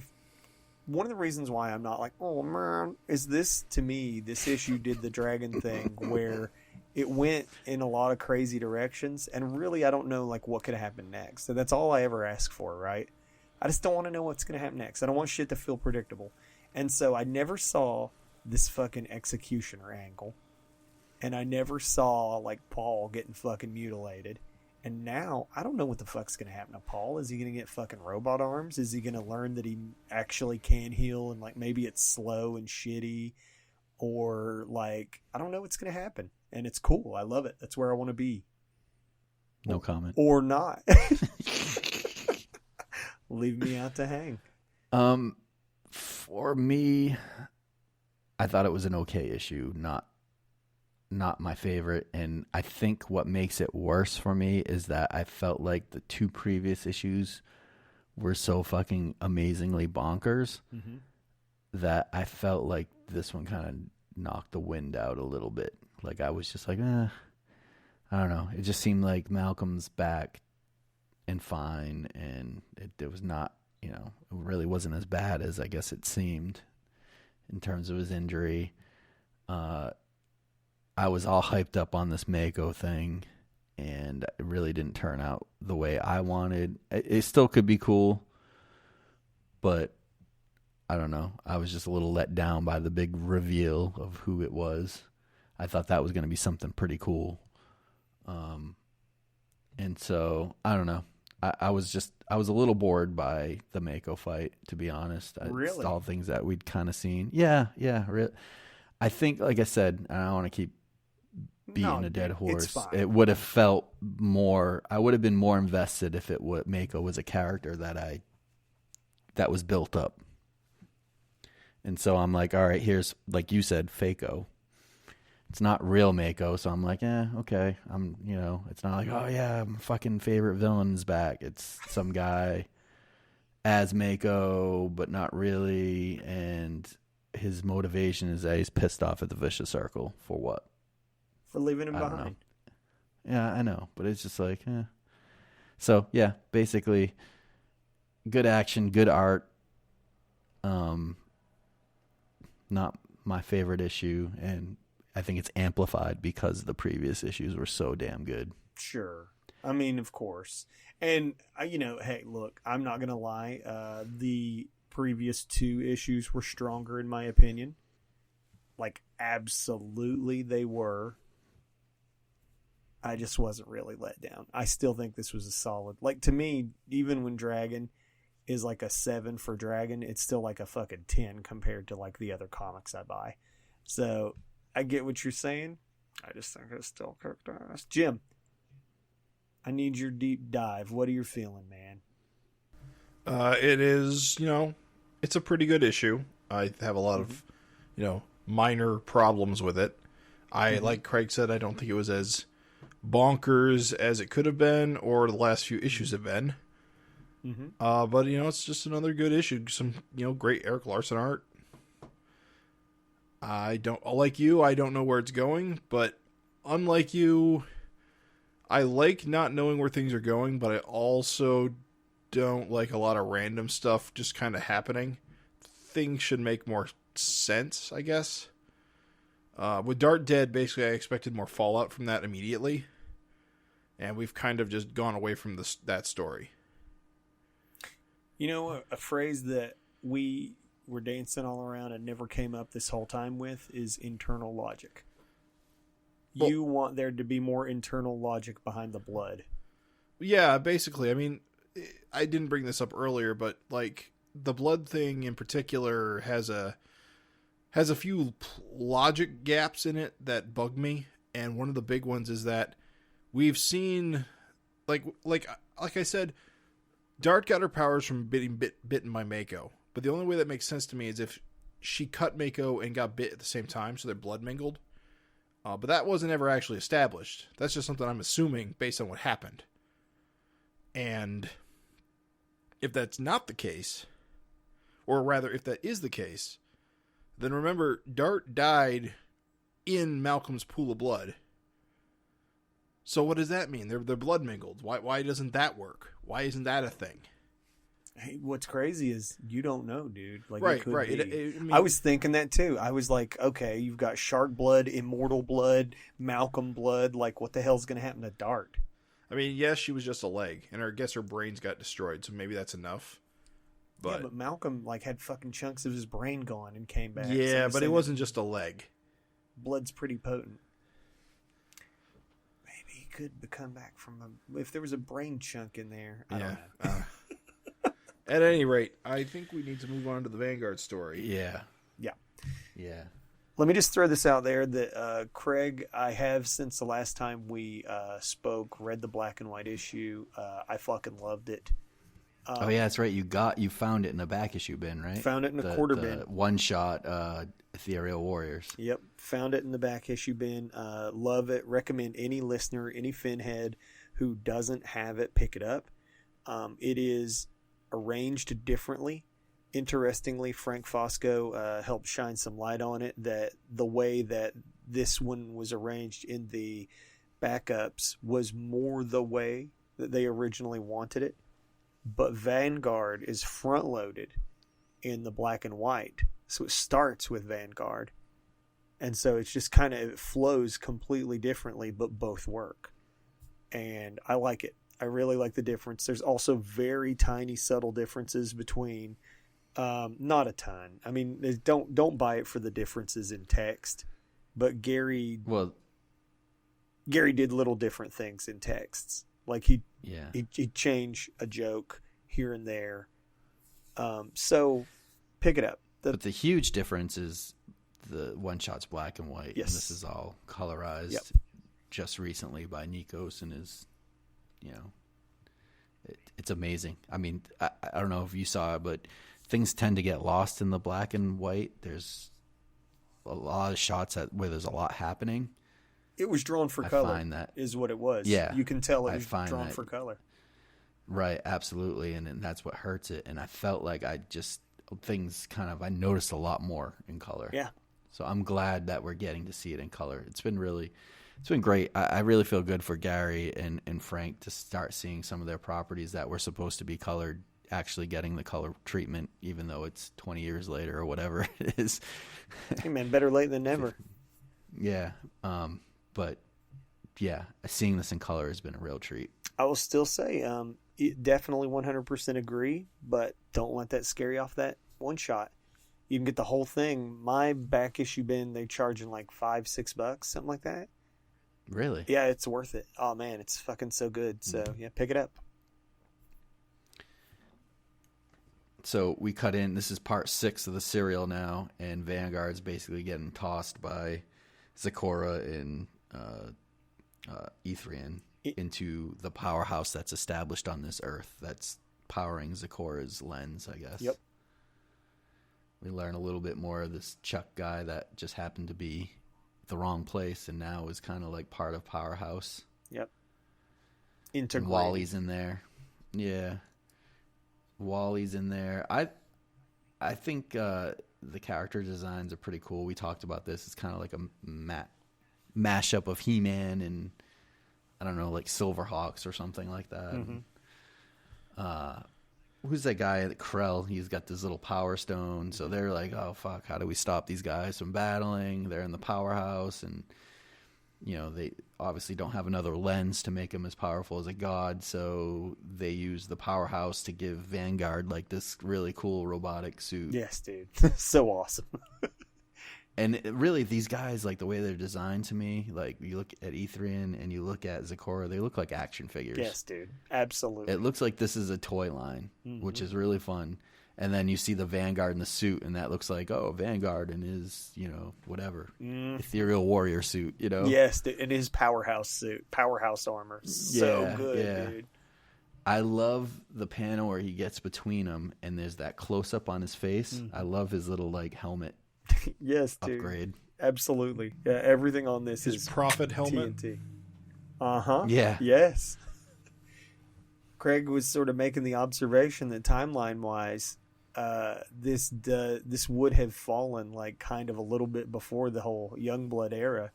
So it's a lot before actual Prophet. Right. Well, like just Shield, Shaft and all that stuff. So it's kind of like curiosity, did that face armor thing, did Frank pioneer that face armor thing, did Rob get a little inspired? Frank's convinced that he did inspire it. We kind of chatted on, I think he's made some comments on the YouTube and stuff. Cool. And honestly, I didn't, the whole Shatterstar or Prophet little face, whatever you want to call it, the little bracket, head bracket. You don't really see that anywhere else before. So, I don't know. Or since. Yeah. It's a design element that is very 90s, so, yeah. I love they lose their little, like, power suits, and they've still got these, like, little, like, robotic kind of, I don't know if it veins or whatever you call them, like, little attachments. Like cybernetic pieces. Basically, two He-Man dudes just battling. How funny is the panel where he like has Ethrian has Zecora's head in his hand and he yanks off the lens. You look at Zecora's face and he's just like beat up. Yeah, dude, I love it. Such a cool shot. I love it. It's fantastic. All this stuff. Like, I just want to say that like this backup is strong as hell. Like it's how many years old? Like 20 years old, and it's just strong as hell. Like the pose, like even like Van being overwhelmed by the power, just like that little like negative space panel of just his face. Like, yeah, it's so good, dude. Yeah, it really is. It's great action scenes. Ethrian's. It's funny because Ethrian through this whole thing, he's pretty much a dick, and that's his kind of MO. He's just kind of like a god that's got no time for mere mortals. That's the way it kind of comes off. But he kind of redeems himself by catching Vanguard at the end of this part of the serial, which is kind of a cool ending of this part 6. I love how huge Vanguard is with his giant hands and feet when you compare him to Ethrian. Right. Which is funny because Ethrian is also fucking huge, but like Van's just like gigantic. Yeah. So good. So, yeah. Another good episode from Gary and Frank and Nikos. I don't know the inkers, but Nikos coloring. Adam on letters. And Mike Torres.